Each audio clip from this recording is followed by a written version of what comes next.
Pilipinas Ilawig ang Nueva Ecija. at bayan ng San Antonio. Ako si Naomi Gabriel. At ako naman si Cyrus de Guzman. Ang inyong gabay sa pagtuklas ng mga katotohanang balita.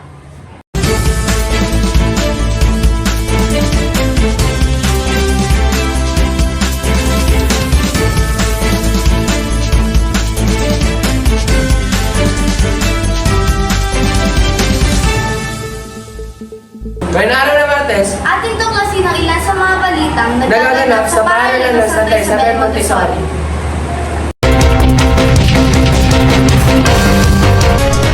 Mga batas at patakaran na ipinapatupad. Mga pisikal na aktibidades at ano-anong ginagawa nilang paghahanda sa nalalapit na provincial meet. Mga benepisyo na may tutulong ng paalang ito sa iyo bilang isang mag-aaral at tangmil.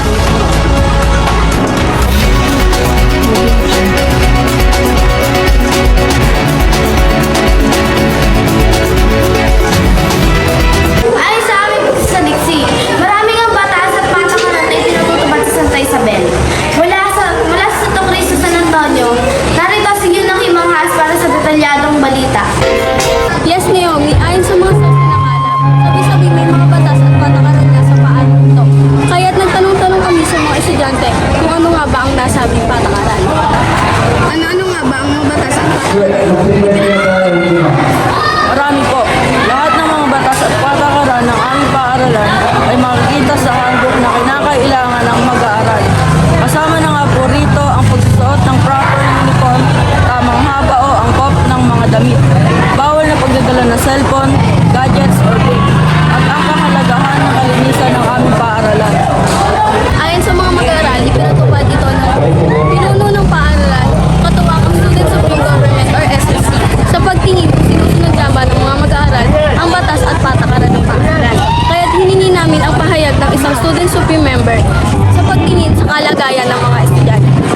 May mga nakita o nakuha na ba kayong mga gadgets or vape na nasa Meron na. Actually, madami na simula na ipinatupad ang principal na ipagbawal ang mga gadgets dito sa school. Kung may lumabag sa mga batas o patakaran, ano ang maaaring parusa mo yan? Pag-usap mo kasi ng cellphone mo ay 3 days bago ito ibalik sa may-ari. Pero pag dalawa na ay 1 week at pag pangatlo na ay 1 month. Ang mga ito ay patuloy lamang na pinapahalagahan ng pinulong ng paaralan at mag-aaral ng Santa Isabel Montessori. Ang kahalagahan ng batas at patakaran mula sa Santo Cristo San Antonio, back to you, Nick. Tunay nga may mga disiplina ang bawat mag-aaral ng Santa Isabel. Kaya't alamin naman natin ang ilan pa sa mga balitang dapat natin tuklasin.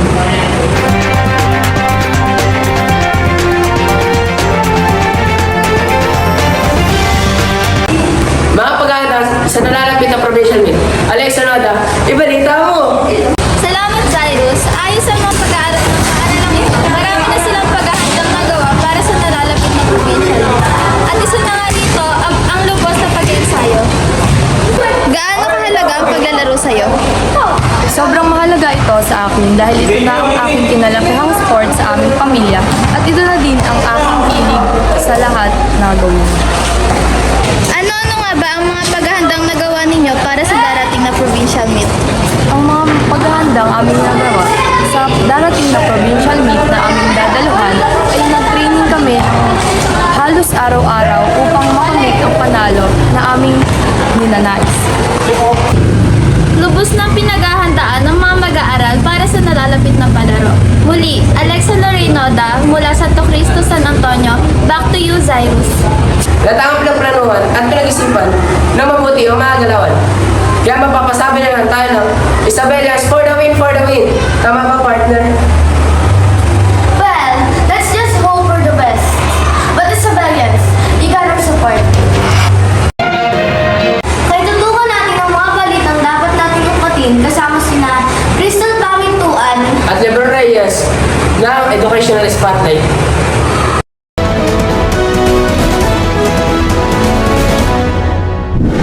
sa pagpapatuloy ng balitang makatotohanan. Atin namang alamin ang ilan pa sa mga balitang dapat nating tutukan. Pumunta naman tayo sa mga benepisyong maaaring itulong ng paaralan ito. Paano nga ba napapaunlad ng Santa Isabel Montessori ang kaalaman at disiplina ng kanilang mag-aaral? Atin itong alamin kay Denmark Salangon. Tunay na edukasyon ang pundasyon ng kaalaman at saniya na kinakailangan ng mga kabataan para sa kanilang kinabukasan. At atin lang sinasabi ang ilang maaaring magturo ng paalam Santa Isabel sa mga kabataan. Paano ka nagtuturo ng Santa Isabel sa bilang isang mag-aaral? Ngayon, hindi gaano sa ganang buhay. Nagustuhan ko ang Santa Isabel sa pagkakaroon ng mababang tuition fee upang makapag-aral at magkaroon ng malawak na kaalaman. Wala nga sa dahilan kung bakit marami pa mag-aaral para lang ito magkakaroon ng mababang tuition fee. Di kalidad na pagtuturo at kaalaman natin sa mga mag-aaral. Grabe, tunay nga na pinapahalagaan pa rin ang Santa Isabel Montessori ang kakayanan ng bawat magulang dahil sa mababang tuition fee. Atin namang tutukan ng iba pang mga impormasyon na hatid ng bida sa balita na si Lindsay Villesa. Magandang araw nga, Kristal. Atin namang alamin ang ilan pa sa mga balitang dapat alam mo. Kita naman ang kalinisan sa paligid ng Santa Isabel Montessori. Kaya't atin naman dakuin kung paano nila napapanatili ang kalinisan sa paaralang ito. Paano ninyo napapanatili ang kalinisan ng Santa Isabel? Hindi ako ang makapagpapanatili ng kalinisan ng Santa Isabel. Yan ay tulong-tulong na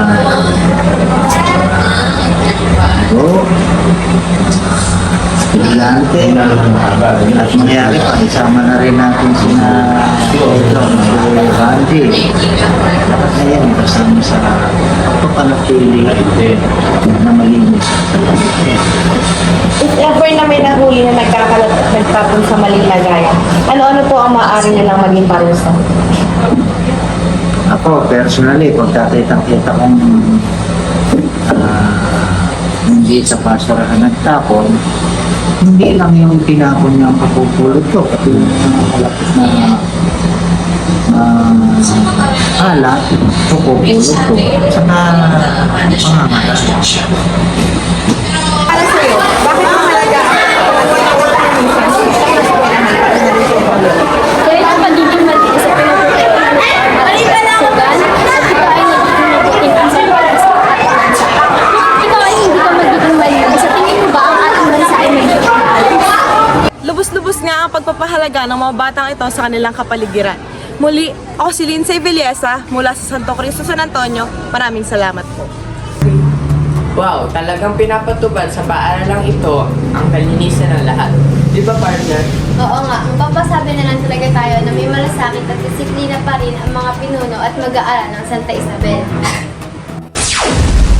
Since nabanggit na ang disiplina, alamin natin kung ano ang disiplina at paano nadidisiplina ng mga guro at gurong-guro ang mga nagsasakupang nilang estudyante.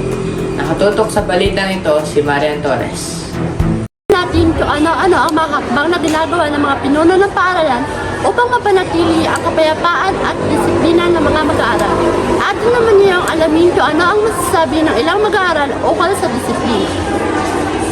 Paano mo natutunan ang disiplina sa tingin? Natutunan ko ito sa pamamagitan ng sa bahay, yung mga rules namin, sinusunod ko.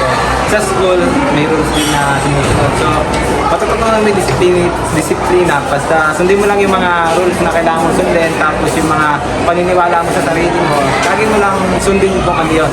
Then, siyempre, may sarili ka ring rules na may sarili mo. Sundin mo lang yun. Then, thank you. Nakita at napatunayan niya natin tunay na may disiplina ang mag-aaral ng Santa Isabel Montessori. Ngunit paano nga ba napapanatili ang disiplina na ito? At ano-ano ang mga hakbang na isinasagawa ng mga pinuno ng paaralan upang magdisiplina ang kanilang mga mag-aaral? Nakita naman po namin na tunay nga po may disiplina ang mga mag-aaral ng Santa Isabel Montessori. Ngunit ano-ano nga po ba ang mga hakbang na inyong ginagawa upang mapanatili ang disiplina ng mga mag-aaral? Ang una kong ginagawa, paminsan-minsan nagpupunta ako sa mga classroom. Tinatanong ko ang sitwasyon doon, ang disiplina. Kung merong mga maituro ng mga bata ron na siyang dahilan ng pinanggagalingan ng espiritu, kinakausap ko yung mga bata na yun at inuunawa kung bakit sila nakakaganon. Ginagabayan sila sa tamang pag-ugali. Kung sa kabila ng ganyang mga payo at pagsubaybay, hindi sila sumusunod, pinatatawag ang kanilang mga magulang. Nag-uusap-usap kami para sama-sama kaming magkatulong-tulong sa paggagabay sa disiplina ng mga bata. Ano-ano nga po ba ang mga benepisyong makukuha sa pagiging disiplinadong mag-aaral o mamamayan sa lipunan? Unang-una, kapag isang bata ay mayroong disiplina, mas ma-appreciate niya ang kanyang sarili. Magkakaroon siya ng tuwa sa araw-araw na karanasan, magkakaroon siya ng peace of mind, at higit sa lahat, nakakasigurado siya na matatag niyang makakaharap ang mga hamon ng buhay sa mga susunod na mga taon. Ang mga ito ay patuloy lamang na mula sa principal, guidance coordinator, mga guro, at mga mag-aaral ay may kanya-kanyang karunungan at disiplina na kinakailangan ng bawat isa. Sapagkat disiplina ang daan tungo sa tagumpay. Muli, ako si Marian Torres, ang tagapaghatid balitang kabataan. Labis ng madisiplina at maayos ang mga mag-aaral mula sa paaralang iyan. Ngayon, alamin naman natin ang mga natulong ng paaralang ito about sa socialization mula sa Santa Isabel Montessori. Yan, Franz Tobias, ichika mo! Marami na nagtataka ko kung paano nakakatulong ang pag-aaral ng socialization ng mga kabataan. Pero base sa aming panayam sa iba't ibang mag-aaral dito sa Santa Isabel, tila malinaw na ang mga kasagutan. Napansin ko po sa mga extracurricular activities at palaro sa paaralan, mas malawak ang kalaman ang aking kaalaman at kakayahan. Hindi lang kami nag-aaral, nakikilala namin ang iba't ibang tao at nagkakaroon ng mas maraming kaibigan. And what I mean po is, since COVID start po kasi, nahiya ako lumabas sa mga bahay para nagtakot po ako ng pag-usap sa iba, pero dahil sa school na to, natuto akong muling makipagkaibigan na makipag-communicate sa iba. This school offers the student po na maki-operate sa anumang bagay but not on a forceful way. Ang ibang-ibang recreation activities tulad ng different types of club, sport, team at dance. Truth ay nagbibigay daan sa mga mag-aaral upang magtagumpay hindi lamang sa loob ng silid-aralan kundi pati na rin sa labas nito. Kaya't maliwanag na ang edukasyon dito sa Santa Isabel ay hindi lamang nagbibigay ng kaalaman kundi pati na rin ng oportunidad para sa mas malawak na socialization. Ito ang patunay na ang paaralan ay tunay na isa ang pundasyon. Pag-unlad ng bawat kabataan, maraming salamat sa pagsubaybay. Back to studio. Lubos lang nakakamangha ang ganda ng paalang Santa Isabel Montessori. Patuloy nating subaybayan ang mga kwento ng tagumpay at pag-unlad mula sa ating mga paaralan. Ako si Lebron Reyes. At ako naman si Cristalo Ray Pamintuan at ito ang Educational Spotlight. Maraming salamat sa inyong pagtutok.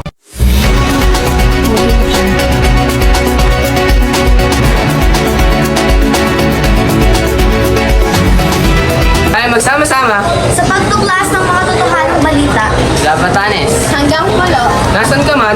kami inyong maaasahan. Uli, ako ulit si Lebron Reyes. Cristalo Pamintuan. Ako si Naomi Gabriel. At ako naman si Cyrus Dexman. Hanggang sa muling pagtuklas ng mga makatotohanang balita. Maraming salamat.